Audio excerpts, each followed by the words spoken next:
Hey, Beau. Mac said that this week is essentially like starting over again. I asked Tamon a few minutes ago about if there's a difference in maybe the energy around the team or some of the anxieties perhaps building up to this game as opposed to an actual opener. Have you sensed anything different, or is it the same? I wouldn't say too much of a difference. I could definitely see some similarities. I mean, just having 2 weeks off, it feels like we've had like a little mini off season. So everybody's kind of, like you said, like got a little bit of anxiety to get back on the field. And I mean, it's tough watching 2 weeks of football, knowing that like you're supposed to be out there playing or should have a chance to be out there playing and then not getting that. So it's definitely I feel like giving the guys on the team kind of like that sense of, I mean, like this is what football is in 2020, you know? So, I mean, this is what we were kind of expecting going into the season, but as much as we hate that it happened, like it did happen. So we're just responding to it. And I think everybody's got a really good attitude moving forward into this next week. How much football did you watch the last 2 weekends? Was it the same both Saturdays or maybe a little more this past Saturday because your opponent that you're playing this week was on TV? Yeah, I definitely watched the Boston College game this past weekend. And then the weekend before that, I actually didn't watch too much football. I watched a couple NFL games, but I really didn't watch too much college football, honestly. Thanks. Appreciate it. Yeah. Okay, JB Ricks, go ahead. Hey, what's up, Beau? Thanks for taking out the time for us. Any concerns at all about what rust you guys will have to shake off when you do take the field on Saturday? And has Mac and the coaching staff put in a plan to kind of like prepare you guys for that because of the layoff to react to whatever rust that may show in the beginning of the Boston College game?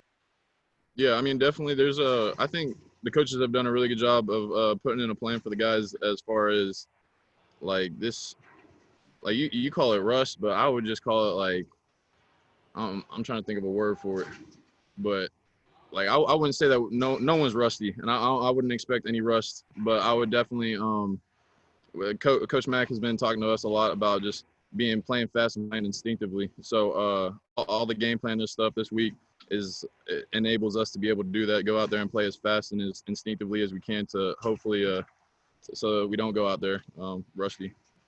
What are you seeing on film so far when it comes to Boston College's defense? They're a physical group. They got some key guys on their team that like to play pretty physical and like to hit. They play really sound. They play the coverages that they mainly play. Their two main coverages. They're really sound in what they run. So I mean they're going to be a really technically sound team, and we just got to come at them, like I said, instinctively and fast, and keep the tempo on them and keep the pace up. All right, thank you. Yeah, absolutely. All right, next up is Alyssa Ray. Hey, Beau, to have such a talented wide receivers room, how are you guys pushing each other in practice and making each other better? Oh, I mean, I could write a book on this one because, I mean, the guys around me, especially like just having all the depth that we have in our receiver room, all the talent that we have, I mean, it pushes everybody every single day because, I mean, that's what we talk about every single morning. Mac Brown's giving us a word of encouragement or motivation from some professional before the team even ever starts, so that we get in the mindset that every practice is a game or is like a game. I mean, like you come out there with the competition mindset and like hungry and ready to eat. And so, I mean, like with every single receiver coming out here with that mindset, I mean, it makes practice really competitive. So, I mean, it's been great and it pushes everybody and it brings out the best of everybody. So it's been fun. Thank you. Yeah, absolutely. Let's go to CL Brown. Beau, I was curious with the NCAA basically giving everybody a free pass on this year eligibility-wise. Have you thought at all about what you're going to do next season in terms of if you would possibly return back to Chapel Hill, or have you even let all that into your mind yet?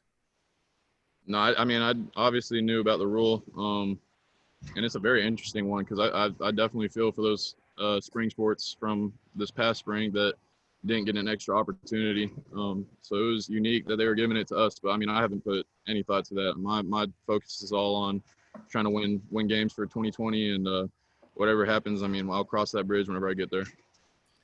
And what's probably the one thing you'll tell some of the younger guys that they need to be ready for in terms of just the travel, playing a road game, not obviously there's no fans in the stand now, but just all of the preparation that goes into leaving here, getting to Boston College, and being ready to play? I would just say, like soak it in. Like there's only so many of these opportunities that we get, that you get to go travel with your team, get to be with your team on a plane, and I mean, just all the stuff leading up to the game, all the preparation that takes into it. Like now that I'm a senior, I've definitely learned to appreciate every little thing a lot more. But I would just tell the young guys, man, just soak it all in and learn from the older dudes and just take it all in so that you can understand just exactly what all is going on. Because I mean, it's a lot to take in, and like I said, you don't get that many opportunities, so you got to take in every moment that you get. All right, thanks, Beau. Yep. All right, Brennan Marks, go ahead. Hey, Beau, thanks for taking the time. I know you mentioned not expecting any rust from anybody. This past 2 weeks, has it been more of going back and rewatching the Syracuse tape and trying to harp down on fundamentals, or is Coach Longo and Sam and you guys, have you been able to sort of maybe expand the playbook, look at some new things, try and get a little more creative? What's sort of been the breakdown in terms of balancing those two things? Well, one thing for sure, I mean, the coaches around here are like pretty have a precedent of once a game's over, we learn from it that next day, that next Sunday.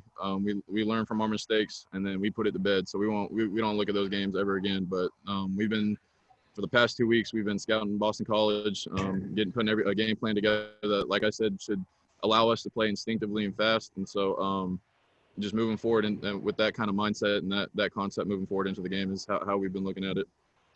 Thank you. Yeah, for sure. Ross Martin, go ahead. Hey, Beau, in the last 3 weeks, is there a young receiver that stood out or made some big strides and improvement that would lead him to getting more reps and playing more in the next couple games? I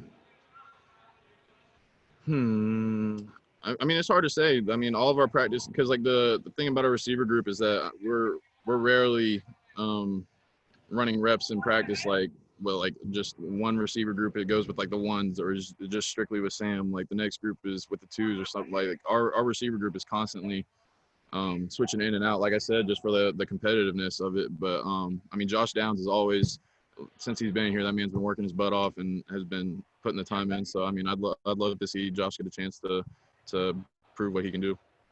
Cool. Thanks, man. Yep. All right, last one from Jacob Turner. Go ahead, Jacob.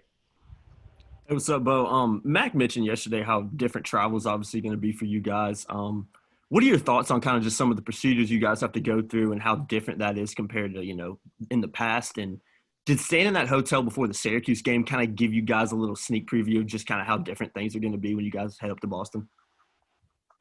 Yeah, I'd definitely say being at home in the hotel was definitely kind of like I had talked about before about like it just as far as this is what football looks like in 2020. I mean, normally we're used to being able to have team meals together and stuff, and now we're socially distancing and taking meals back to eat in our room with our roommates, and like that there's quite a bit of change, so it is different.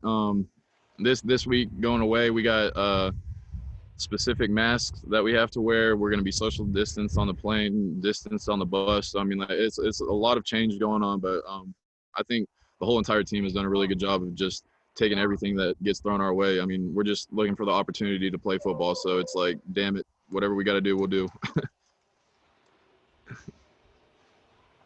All right, cool. Well, thanks so much for your time today. Yeah, absolutely. I'll see y'all later.